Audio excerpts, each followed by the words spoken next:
Biz менә шундый параподиум ясадык.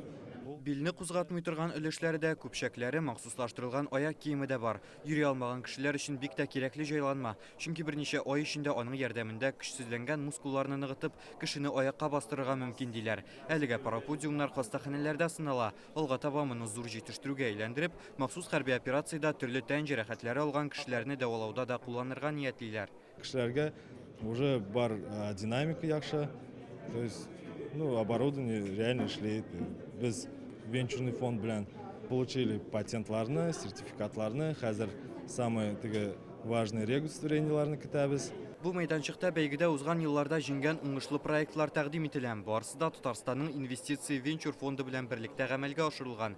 Беренчел нәтиҗәләре белән бүген Алексей Песошинны да таныштырдылар. Больше не допустим, чтобы сработался уровень воды критично. Это наша задача. Хәзер минем кулымда махсус рәвештә үстерелгән бөҗәкләр.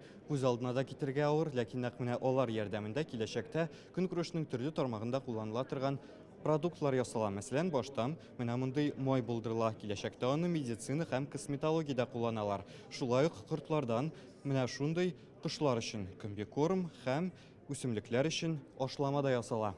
Әлеге бәйге 2005 елдан бирле уздырыла. 18 ел эчендә Россия галимнәре, эшмәкәрләр һәм студентлар 27 меңнән артык проект әзерли. Шуларның 2 мең ярымы уңышлы тормышка ашырылган инде. Шушындай хәрәкәтләр алар бездә даими рәвештә елдан ел бара.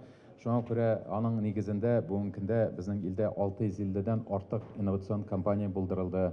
Аларның нигезендә әйтик 300гә якын интеллектуаль милек тудырылды. Бу бик зур уңышлар дип саныйм бүгенге көндә. Һәм бу реаль компаниялар, алар бүгенге көндә аларның сыйфатлары үсте. Быел бәйгегә 2000 гариза юлланган. Әлеге идеяләр, проектлары барысы да халыкның тормышын яхшыртуга юнәлтелгән, ди Алексей Песошин. Сейчас крайне важно. Барлык кыю идеяләрне дә гамәлгә ашыру, эшмәкәрлекне тагында киңрәк җәелдерү зарур. Бигрәк тә хәзер технологияләр бәйсезлеге мәсьәләсе аеруча кискен торган вакытта республикада заманча проектларны тормышка ашырыр өчен барлык мөмкинлекләр дә булдырылган. Беренчеләрдән булып Алексей Песошин киләчәккә өмет номинациясендә җиңүче яшьләрне бүләкли. Чөнки илнең алдагы икътисади үсеше нәкъ менә алар кулында ди. Шундый егет-кызлар арасында Регина Юсупова да бар. Өйне йылыта торган трубаларны сыйфатын бәяләр өчен. Шундый проект уйлап таптык. Бу проект хәзерге вакытта бик тә актуаль. Күп укучылар аны белән кызыксаналар. Бүген иң уңышлы 151 проект авторына 220 мең сумга кадәр акчалата премия тапшырылды. Киләчәктә алар тәкъдимнәрен республика һәм илнең төрле төбәкләрендә тормышка ашыру юнәлешендә эшләячәк. Рүзәл Шарипов, Данил Филатов, Яңа гасыр каналы.